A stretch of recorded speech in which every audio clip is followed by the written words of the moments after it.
Alrighty, so we are continuing from lesson 1.4, electric circuits. This is the second half of the lesson, and the lesson continues with Ohm's law.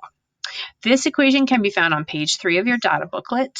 You can see I pulled the exact data booklet in. There is our formula that we're going to be looking at right now. This is called Ohm's law. So right now you can see from the formula, its voltage is equal to I. Remember, I is that weird one. It represents current. And it's measured in amps, right? Not milliamps or centiamps or anything like that, just amps. And then we have times R, I times R. R, what is R? R is our resistance, and it's measured in ohms, right? So make sure everything has to be in straight ohms or straight amps, no milliamps. If you have milliamps, something like that, you need to change that and convert it to amps. And then voltage is what this formula is trying to find, the way it's rearranged right now. Voltage, V, is represented by voltage, and the units are volts, not millivolts. So again, if you get millivolts, make sure you change those to volts. So can you rearrange this formula? Some of you can just like look at it and rearrange it, no problem. Others struggle. So you can either copy all the different rearrangements down in your data booklet or try this triangle method. It's actually kind of handy. If you know the two are multiplying by each other, I and R, they go in the bottom of the triangle. I and R are multiplying, so the bottom of the triangle, that's what that means. They're multiplying. And then V goes up top. So if you hide V, or V is what you're looking for, you circle it, and then your equation becomes I times R. If you're trying to find I, then your equation becomes V over R. So V divided, oh, you can't see it, that's V divided by R. If you're trying to find resistance, then your equation becomes V over I. So resistance, V over I. So there's your three rearrangements for the Ohm's law. If you don't think you're going to remember them, write them down in your data booklet. That's perfectly fine. If you are writing the diploma exam, you will not have that data booklet with you. So make sure you do know how to rearrange the formula for your diploma if you do the diploma. Alrighty, so Ohm's law. So we just went over all these different things, but let's take a look. Right now, the way this formula is written, you can see that if current increases, so if your current goes up, there's a direct relationship. So if this number gets bigger, V will get bigger. So V will get bigger too. So if current is directly proportional to voltage, okay, so to voltage. So if your voltage goes up, you get more current. That makes sense, right? Bigger battery voltage increases, then your current increases.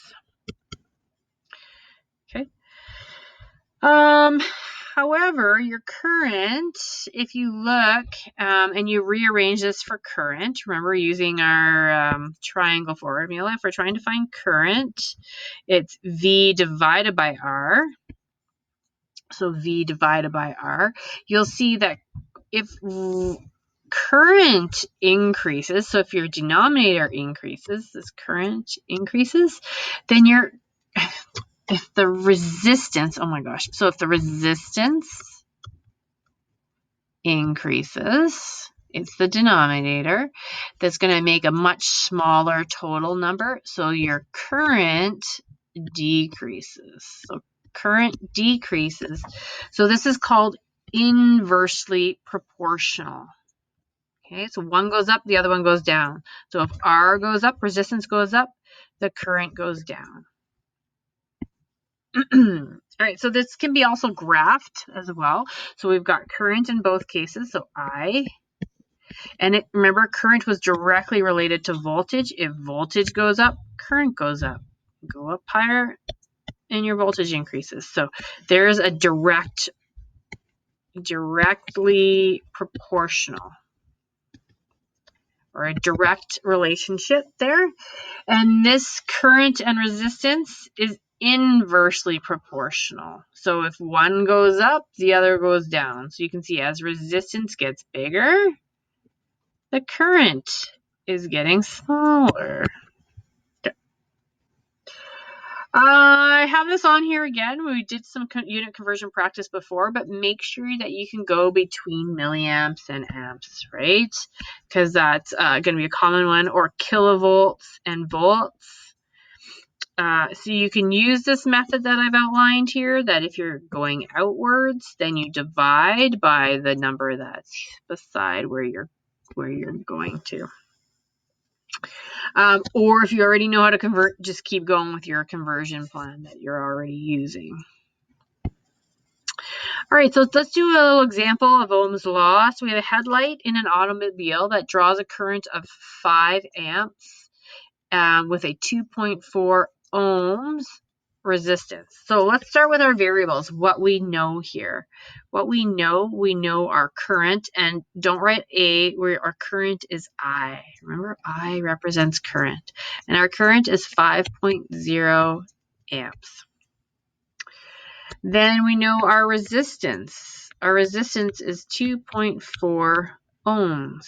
Now, both of these are already in the units that we need, not milliamps or milliohms or anything, so we get to leave them.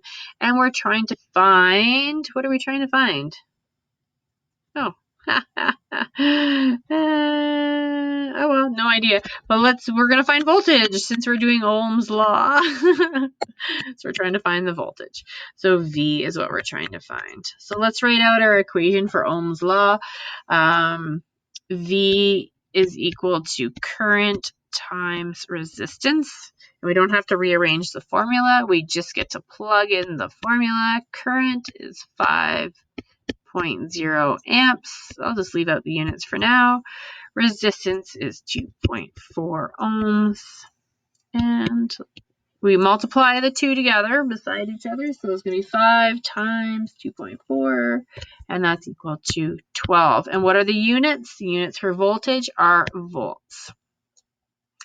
So the final answer is 12 volts. All right, the next question, find the current. So we're trying to find I. So we do not know what current is. And it says to find it in milliamps too for the circuit shown. All right, so there's some information in this circuit. We are given 3 resistors and each of their resistance. Aha, we are given the voltage. Okay, so we do know our voltage is 120 volts. But we don't know our total resistance. We need to make sure that we put our total resistance into the ohms formula to make sure to find the current for the entire circuit. Now this circuit, if you see, it is in series, and the formula for finding the total resistance in series you can find on your page 3, and you're just adding up all the resistors in the circuit. So we're going to add up all our resistors. 10 ohms plus 35 ohms plus 15 ohms. So 45, 50, 60 ohms. All right, so now we know our total resistance for this circuit. Whoa, is 60 ohms. All right, so let's set up our equation. If we want I, let's go back to our little triangles, find that. There we go. If we're looking for I, here we go. I is equal to voltage divided by resistance. Whoop, too far. So I is equal to voltage divided by resistance. So let's put our voltage in. We have 120 volts all over 60 ohms. And that is equal to 2. And we are looking for current, and that's amps. But we want the answer in milliamps. So for milliamps, there are 1,000 milliamps in 1 amp. So I am going to go 2 amps times 1,000, or 10 to the 3 if you're following that formula, to get my milliamps. So there's 2,000 milliamps. So just like meters, millimeters, milli means 1,000. Okay, so our final answer is going to be 2,000 milliamps.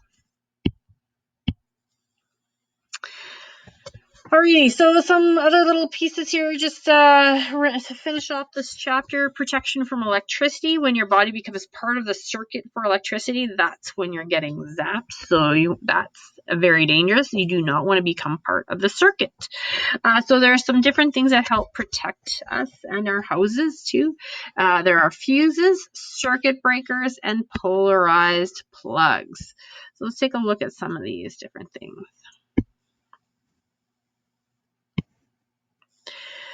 So fuses are placed in series in a circuit so that all the current has to go through the fuse. If the current gets too high, then that fuse is going to melt if it overheats, right? And once it melts, it breaks the circuit and it doesn't work anymore. You have to actually put a new fuse in there. So fuses have low melting points so that they can melt quite easily if it gets too hot.